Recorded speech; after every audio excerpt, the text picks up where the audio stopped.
اہم خبر سے آپ کو آگاہ کریں گے۔ اسرائیل کا ایران پر حملہ، تہران سمیت مختلف شہروں میں اسرائیلی فضائیہ کی بمباری حملوں میں پاسداران انقلاب کے ہیڈ کوارٹرز کو نشانہ بنایا گیا۔ اہم شخصیات کو نشانہ بنانے کی اطلاعات سامنے آ رہی ہیں۔ آپ کو بتاتے چلیں کہ تہران سمیت مختلف شہروں میں اسرائیلی فضائیہ کی بمباری حملوں میں پاسداران انقلاب کے ہیڈ کوارٹرز کو نشانہ بنایا گیا ہے۔ اہم شخصیات کو نشانہ بنانے کی اطلاعات ہیں۔ پاسداران انقلاب کے جنرل حسین سلامی اور جوہری ایجنسی کے سابق ڈائریکٹر فرید عباس شہید ہو گئے ہیں۔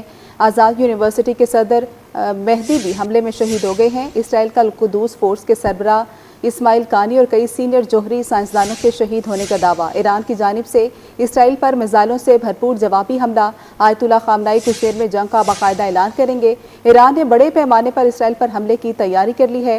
تہران کے امام خمینی ہوائی اڈے پر تمام پروازیں معطل کر دی گئی ہیں۔ ملک کا فضائی نظام مکمل الرٹ ہے۔ امریکہ ایران کے خلاف حملوں میں ملوث نہیں ہے۔ امریکی وزیر خارجہ کی وضاحت، کہا کہ اسرائیل نے ایران کے خلاف یک طرفہ کارروائی کی ہے۔ اسرائیل کے مطابق ایران کے خلاف کارروائی اپنے دفاع کے لیے ضروری تھی۔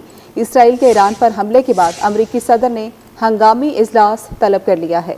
ناظرین، ابھی تک کی بڑی خبر سامنے آئی ہے اور جس بات کا ڈر تھا وہی ہوا۔ اسرائیل کا ایران پر حملہ، تہران سمیت مختلف شہروں میں اسرائیلی فضائیہ کی بمباری حملوں میں پاسداران انقلاب کے ہیڈ کوارٹرز کو نشانہ بنایا گیا۔ اہم شخصیات کو نشانہ بنانے کی اطلاعات پاسداران انقلاب کے جنرل حسین سلامی اور جوہری ایجنسی کے سابق ڈائریکٹر فرید عباس شہید ہوئے ہیں۔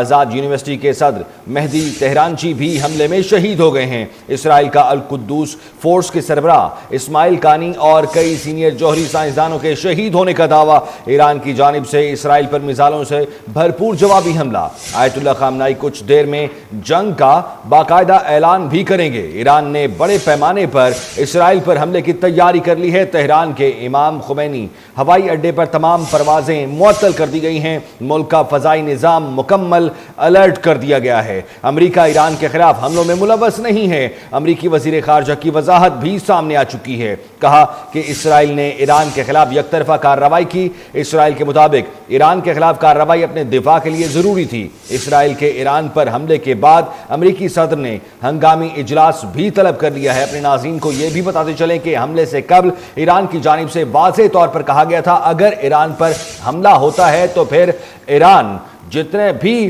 اس خطے میں امریکی اڈے ہیں ان کو نشانہ بنائے گا، اور انہی کے پیش نظر فوری طور پر اب امریکہ کا بھی رد عمل سامنے آیا ہے کہ جو اسرائیل کی جانب سے ایران پر حملے کیے گئے ہیں اس میں امریکہ کسی بھی طور پر ملوث نہیں ہے، اور ہنگامی اجلاس بھی امریکہ میں طلب کر لیا گیا ہے۔ اب تازہ صورتحال یہ ہے کہ اسرائیل کا ایران پر حملہ، تہران سمیت مختلف شہروں میں اسرائیلی فضائیہ کی بمباری حملوں میں پاسداران انقلاب کے ہیڈ کوارٹرز کو نشانہ بنایا گیا۔ جی ہاں، بالکل سلطان، سننے میں آ رہا تھا کہ ایران کے ساتھ جوہری معاملات پر مذاکرات میں بڑی پیش رفت ہوئی ہے، اور آنے والے دنوں میں ہم دیکھ بھی رہے تھے کہ اس پر مزید جو ہے وہ کوئی اچھی کوئی خبر سننے کو مل سکتی ہے، لیکن اب یہ خبر سامنے آ رہی ہے کہ اسرائیل نے ایران پر حملہ کر دیا ہے۔ تہران سمیت مختلف شہروں میں اسرائیلی فضائیہ کی بمباری حملوں میں پاسداران انقلاب کے ہیڈ کوارٹرز کو نشانہ بنایا گیا ہے۔ اہم شخصیات کو نشانہ بنانے کی اطلاعات ہیں۔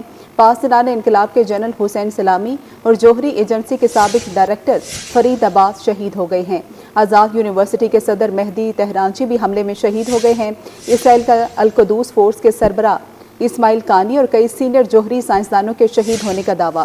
ایران کی جانب سے اسرائیل پر میزائلوں سے بھرپور جوابی حملہ، آیت اللہ خامنائی کچھ دیر میں جنگ کا باقاعدہ اعلان کریں گے۔ ایران نے بڑے پیمانے پر اسرائیل پر حملے کی تیاری کر لی ہے۔ تہران کے امام خمینی ہوائی اڈے پر تمام پروازیں معطل کر دی گئی ہیں۔ ملک کا فضائی نظام مکمل الرٹ ہے۔ امریکہ ایران کے خلاف حملوں میں ملوث نہیں ہے۔ امریکی وزیر خارجہ کی یہ وضاحت بھی سامنے آئی ہے، کہا کہ اسرائیل نے ایران کے خلاف یک طرفہ کارروائی کی ہے۔ اسرائیل کے مطابق ایران کے خلاف کارروائی اپنے دفاع کے لیے ضروری تھی۔ اسرائیل کے ایران پر حملے کے بعد امریکی صدر نے ہنگامی اجلاس بھی طلب کر لیا ہے۔ آپ کو بتاتے چلیں کہ اسرائیل کی جانب سے ایران پر حملہ کیا گیا ہے۔ تہران سمیت مختلف شہروں میں اسرائیلی فضائیہ کی جانب سے بمباری کی گئی ہے۔ حملوں میں پاسداران انقلاب کے ہیڈ کوارٹرز کو نشانہ بنایا گیا ہے۔ اہم شخصیات کو نشانہ بنانے کی اطلاعات بھی سامنے آ رہی ہیں۔ پاسداران انقلاب کے جنرل حسین سلامی اور جوہری ایجنسی کے سابق ڈائریکٹر فرید عباس شہید ہو گئے ہیں۔